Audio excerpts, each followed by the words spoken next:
में हूँ जहाँ से मैंने अपनी तालीम शुरू की थी। ये मेरा पहला स्कूल था जहाँ मैं, और दूसरा मेरा मदरसा। इस दोनों जगह हमने बचपन में तालीम ली और अल्लाह का शुक्र है कि माँ बाप ने बहुत मेहनत की तो हम पढ़ लिख सके और आज इस मुकाम तक पहुँच सके। शायद मेरे माँ बाप भी मुझे वैसे ही छोड़ देते जैसे आप लोगों ने अपने बच्चों को छोड़ दिया है, तो शायद हम नहीं बन पाते। एक दूसरे को हम लोग ब्लेम कर करके कि मास्टर साहब नहीं पढ़ाते, और मास्टर साहब का कहना है कि लोग बच्चों को नहीं भेजते। ये दोनों ही चीजें एक दूसरे को पीछे खींचती। हमें इन चीजों से ऊपर उठना होगा।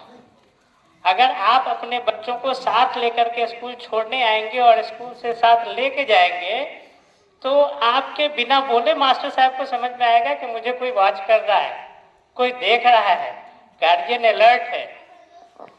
तो आपको वो मेहनत करनी पड़ेगी। हम अपनी एग्जाम्पल देते हैं कि हम क्या करते हैं। मेरे भी तो बच्चे हैं। हम सुबह 5:40 पे मेरे घड़ी में अलार्म है। 5:40 पे हम उठ करके इन लोगों को उठाने चले जाते हैं।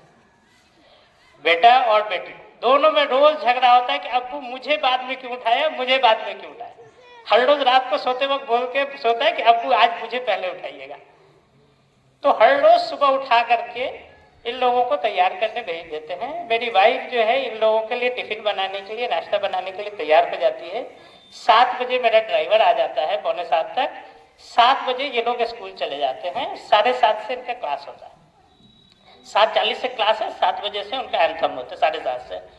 और ये 12 मास, मतलब उस स्कूल में टाइम नहीं चेंज होता कि जाड़ा का है, गर्मी का है, हर साल ऐसे ही होता है।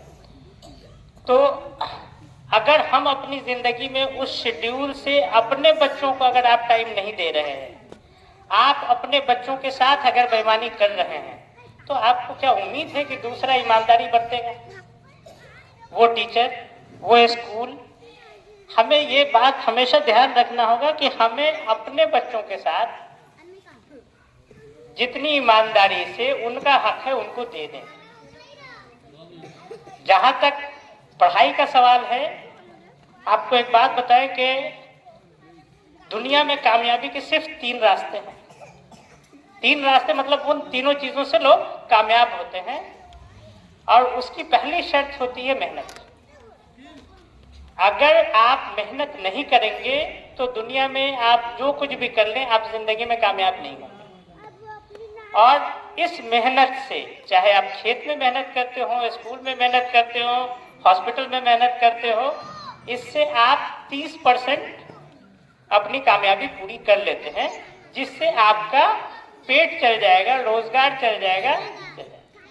लेकिन आप देखेंगे कि इसके बाद ही जो चीज आपको वहां से आगे लेकर के जा सकती है, वो 50% कौन सी चीज है जो आपको अगला 50% देगी? वो है ईमानदारी। आपको ईमानदारी अपने आप से, जिस प्रोफेशन से आप हैं, जिन लोगों के साथ हैं, आपको वो ईमानदारी बरतनी। अब आपको एक एग्जांपल देते हैं। हम तो, ये स्कूल जो है एक बाजार के पास है जहाँ बहुत सारी दुकानें हैं, बहुत सारी चीजें हैं।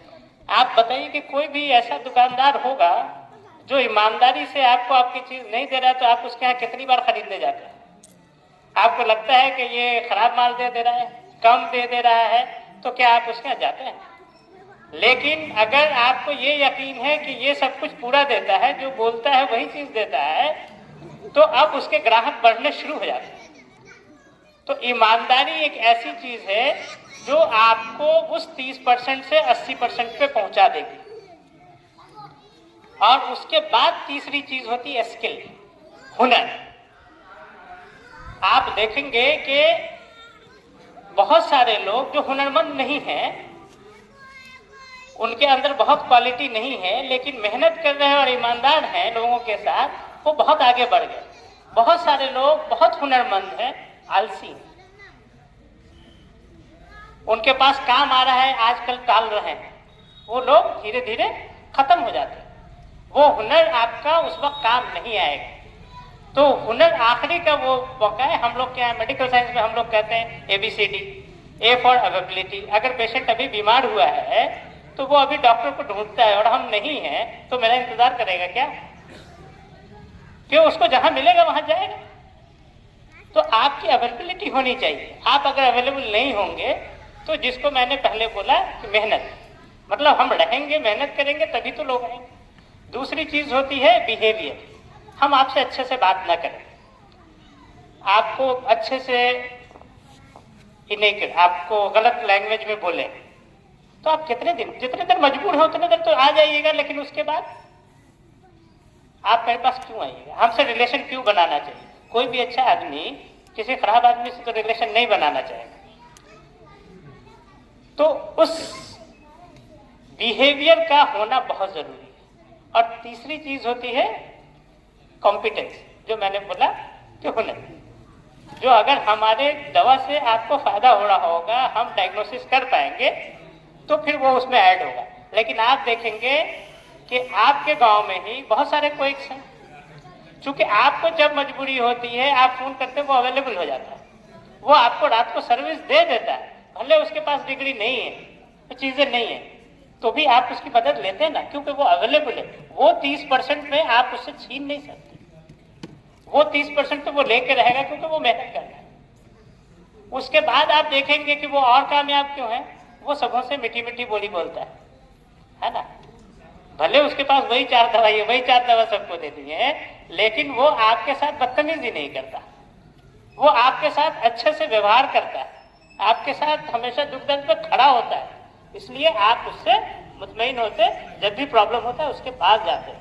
अब भी बात नहीं बनती तो अब आप कॉम्पिटेंस खोजते हैं कि भाई डिग्री वाला डॉक्टर जो इसको ठीक कर सके, अब इसको लात बात के वहां ले जाए, तो वो काम बाद में आता है, पहले ये 2 चीजें काम आती। तो उसी तरह से हम लोग तालीम में अगर देखें कि अपनी जिम्मेदारी से भाग जाए, हम स्कूल को ब्लेम करने से, समाज को ब्लेम करने से पहले ये देखें कि क्या सही में हम अपने बच्चों को उनका हक दे रहे हैं, या हमने उसको अल्लाह के भरोसे छोड़ दिया है कि ये रोड है, ये मदरसा है, ये स्कूल है, ये बाजार है, जिधर घूमना है घूमते रहो। आपका बच्चा घर से निकला, स्कूल को पहुंचा या नहीं पहुंचा, ये किसकी जिम्मेदारी? ये आपकी जिम्मेदारी है, ये आपको देखना है। बच्चा स्कूल जाते वक्त अपने बैग में सारी किताब कॉपी रख रहा है, ले जा रहा है या नहीं ले जा रहा है, किसकी जिम्मेदारी है? ये आपकी जिम्मेदारी है, ये आपको करके देना है।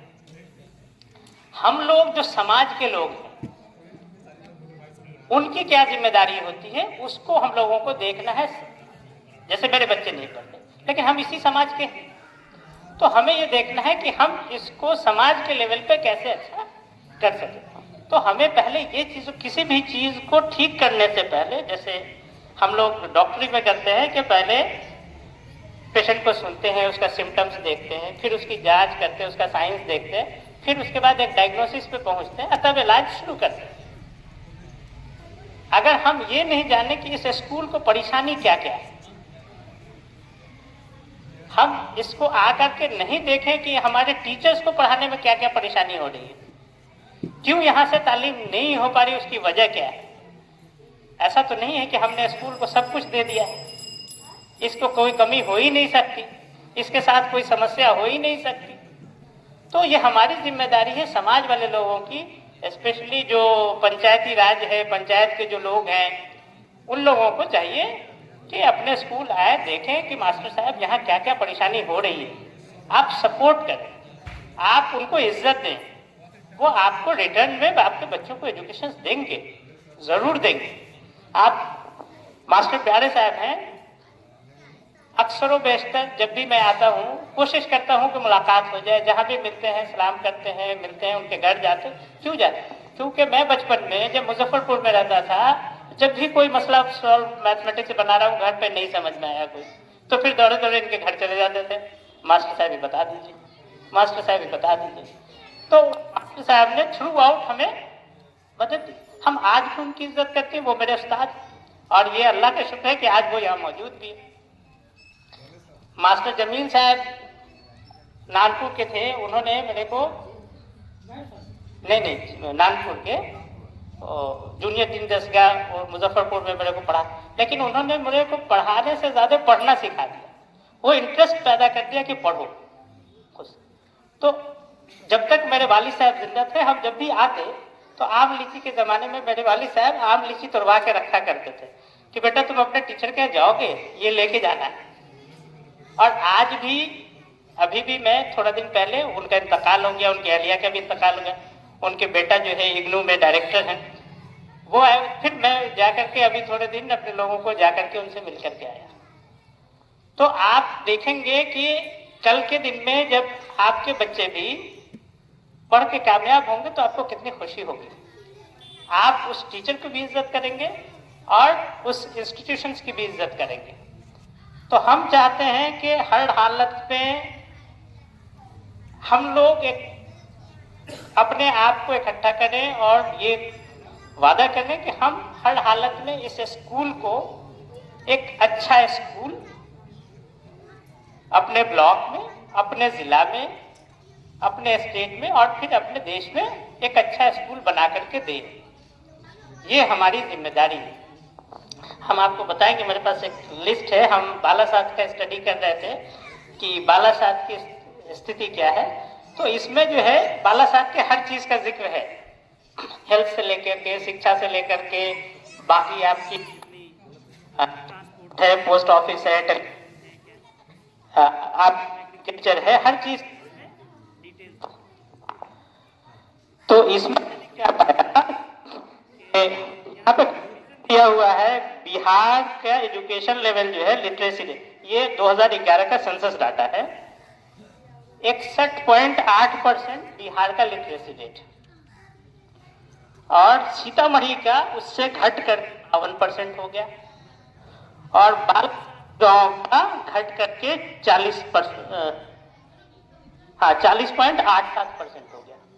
तो एक बात बताइए ईमानदारी से कि हमारा स्टेट जो है 62% पे है,